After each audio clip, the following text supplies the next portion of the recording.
Well, thank you very much. Today it's my privilege to present our nation's highest civilian honor, the Presidential Medal of Freedom, to one of the greatest coaches in American history. The legendary Lou Holtz, a friend of mine, great gentleman, great man. We're delighted to be joined this afternoon by members of Lou's wonderful family, along with the Director of National Intelligence, John Ratcliffe. John, thank you for being here. And Senator Lindsey Graham, who I think most people know. I would say they know you for the most part. And Pat Cipollone, a big fan of Notre Dame, right? Thank you, Pat, for being here. Lou was born during the Great Depression in the steel town of Falansby, West Virginia. We love West Virginia.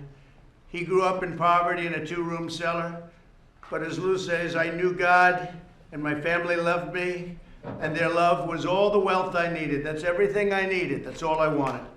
As a child, Lou sat in his uncle and grandfather's lap and listened to Notre Dame football games on the radio. They were big fans of Notre Dame, I guess, even before you. That wasn't too long ago, was it? They were big fans, and so he learned at an early age about Notre Dame. At the age of 9, he took the field in his first game. He then played throughout high school, and Lou went on to attend Kent State, where he did very well on an ROTC scholarship. After graduation, Lou served as an officer in the United States Army and then pursued his dream of coaching. He wanted to be a coach right from the beginning because he knew he was a leader. He didn't have to say it. He knew he was a leader. In 1961, Lou made what he described as the smartest decision of my life. And I knew your wife, and I will tell you that was your smartest decision, right? You got to know her well. She was strong and good. He married his wife of 59 years. Beth passed away just a short while ago, and it was a very tough time. I will tell you, it was a very tough time for Lou and the family, but we know that she's looking down from heaven right now with incredible pride. She's so proud of this man. I got to know her over the last few years, and she was a great woman, but she's looking down right now. She's very proud of you, Lou. In 1969, Lou became head coach of William and Mary, and over 3 seasons, he won the Southern Conference and led the Tribe to their first bowl game in 22 years. And by the way, and I have to tell you, when we were researching this out, I knew he was supposed to be a good coach, but I didn't know how good he was because these stats are very amazing. You'll see. I was really very impressed, John. I will tell you. Lou then became head coach of North Carolina State, which had won only 9 games over the previous 3 years. Not too good. He took it over, and under Coach Holtz, they won the ACC title and achieved the highest national ranking in NC State's history. Lou went on to coach, and so I guess you were making a lot of money by this time because they were trying to get him to go to all these different schools. He was a hot coach. Nothing like being hot, right? He had his choice. He had his choice of going to a lot of different places. Lou went on to coach at the University of Arkansas. He built the Razorbacks up from a 5-5 record into a top 5 team in the nation. They won everything. Lou left Arkansas with the best win-loss record ever and a very fat bank account. He then coached at the University of You were making a lot of money all of a sudden. Huh? I know how that works. He then coached at the University of Minnesota, which was ranked dead last in the Big Ten. Before he signed his contract, he prayed, and then he did something that was unprecedented. He inserted a clause with great negotiation talent, which he has, and they call today the Notre Dame clause. It stipulated that if Lou did really well and went to a bowl game, he would be free to go to Notre Dame should they ask him to go. So he had something going, right? You great football player, you are some player, I tell you. You are something. And you weigh about 30 pounds less than you weighed when you played in the NFL, right? I'm very impressed. In just 2 years, he secured a top 20 ranking and propelled the Golden Gophers to victory at the Independence Bowl. So he was on his way to Notre Dame. He knew it, nobody else did. I guess the Notre Dame officials knew it.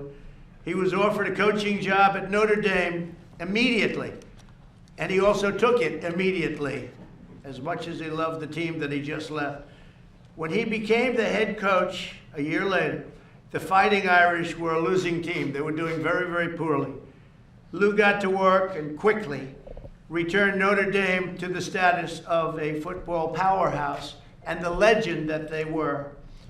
At the end of Lou's first season, the team faced off against their arch rivals, the University of Southern California Trojans.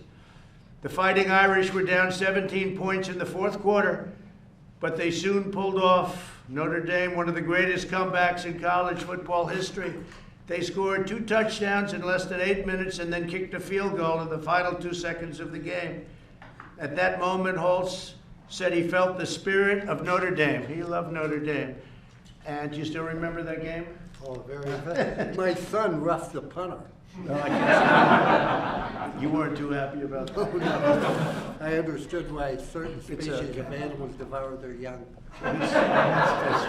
So your son has a little of you in him, that's what happened. For the next decade, the Fighting Irish won 80% of their games and went to 9 consecutive New Year's Day bowls. And in 1988, cover of Sports Illustrated said, "Notre Dame is back. Notre Dame is back." He was on the cover of Sports Illustrated and many other covers. Notre Dame remained #1 in the country for the longest stretch in the school's history. See, I didn't know all this stuff. I knew you were a great coach. I didn't know you were this good, to be honest with you. This is beyond a great coach. So you had the longest streak in the history of Notre Dame at #1. What do you think about that, Lindsay? Sounds like you in the Senate. Yeah. So he had an easy race. You know, he had an easy race. The problem was his opponent had $140 million. That was a record, I guess, wasn't it, huh? Guess what? Here's Lindsay. During the tenure at Notre Dame, Lou coached a record number of games, secured 100 victories, and delivered Notre Dame's most recent national championship. So he did some job at Notre Dame. Then Lou became the head coach at the University of South Carolina, which he loves. He loves South Carolina, which had won only 1 bowl game in 108 years. He was going to take it easy, and then he gets another offer. Man, oh man, I'm watching that money just pile up. He was going to go and just relax now. He did his thing at Notre Dame. He won national championships, the longest streak. Then he goes to University of South Carolina, and I can imagine why. You do like money a little bit, don't you? He was offered a big deal. Lou tripled that number and secured a top 20 ranking immediately. Over the course of his career, Lou won nearly 250 games and is one of the highest ever, by the way, and is the only coach in NCAA history to take 6 different teams to a bowl game. Think of that. Wherever Lou went, football glory followed. He was inducted into the College Football Hall of Fame in 2008. And I will say this about Lou, everybody loves him. Everybody respects him. He's tough as hell, and yet they all respect Lou. They just, it's amazing. They love him and they respect him. Sometimes it's a combination that doesn't come together. You know, they respect, but you are something. I never coached football. I coached life, he said, and it's true. His players really always loved him. He's turned his inspirational story and motivational message into 3 best-selling books. He's also been an exceptional philanthropist. That's all that stuff that he collected. He's opened educational opportunities for students, provided insulin pumps to diabetic children, and we've just brought down the price and the cost of insulin, right? You're shaking your head. It's amazing what we did, right? Insulin, you couldn't buy it. It was destroying families. People were going without it. Now it's $35, right? You can't believe it. I see you're an insulin pro. You're involved, right? Family. That's great. Now we've done a great job with costs, but insulin, maybe Lindsay is one of the best. $35. They were paying 10 times that amount. You couldn't get it. So we changed that around, Lou. And supported cancer research and has traveled to 13 countries to visit the American troops. Lou's leadership and his faith and kindness have inspired and uplifted millions of fellow citizens. He's one of the greatest titans in American football history, and his towering reputation will endure forever in the chronicles of athletics, but more importantly, in the chronicles of life, because he's really a life teacher. That's what he is. He's a life teacher. He teaches people how to live and how to live properly and how to live with dignity. So I'd like to now ask the military aide to come forward and prepare for me to give our highest medal. We have the Congressional Medal of Honor and we have the Presidential Medal of Freedom. And I will say I give away a lot of Congressional Medal of Honors, and that's a tough one to get, you know? That's a tough one to get because they come in with, when they come in, a lot of times, mostly they can't come in for obvious reasons, but they come in with, they're unbelievably brave people, and they have had more bullet holes and bullets shot at them and in them. That's a Congressional Medal of Honor. Your route is a much easier one. As tough as it may have been, it's a much easier one. I always say that about the two. I'll remember that. Your route is a much easier, the Presidential Medal of Freedom. So I'd like to ask first Lou to say a few words, and then we're going to present. Thank you very much.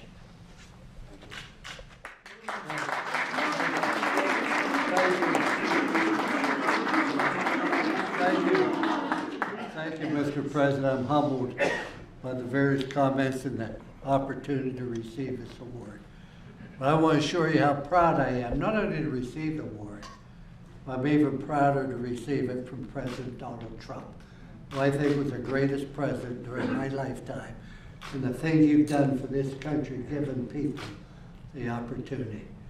As far as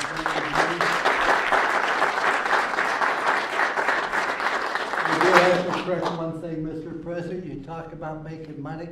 When I went to Notre Dame, they had a policy. The head football coach was not allowed to make more than the president of Notre Dame. The president of Notre Dame was a priest that took a vow of poverty. I made $95,000. I get this award. I accept it humbly. And you don't go in life saying, I want to win this award. You just wake up one day and it happens. But this award, as great as it is, does not define who Lou Holtz is. My beautiful family, my precious wife, my friends, you have determined who I am, and I just try to be a solid person. As I think it was said, the two most important days in your life, one's the day you're born, the other's the day you discover why you're born. And when we discover we're born basically to help other people and overcome problems and difficulties that are going to come our way. And I just cannot be prouder to be part of this country. I cannot be prouder to receive this award from an individual I respect and admire as much as President Trump. Thank you. Thank you, sir. That's so nice. Thank you very much.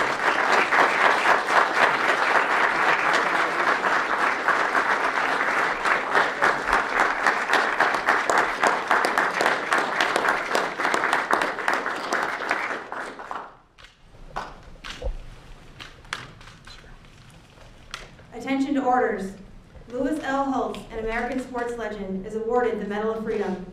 A member of the College Football Hall of Fame, Coach Holtz's achievements include 249 wins, 12 bowl game victories, and a national championship. He is the only football coach to lead 6 different programs to bowl games. His tenure at Notre Dame was historic, securing 10 straight winning seasons and the 1988 national championship. Off the field, he's a staple of sports television, a powerful motivational speaker, a devout Catholic, and a dedicated philanthropist. The United States proudly honors Louis L. Holtz for his contributions to our nation. Signed, Donald J. Trump, the President of the United States of America.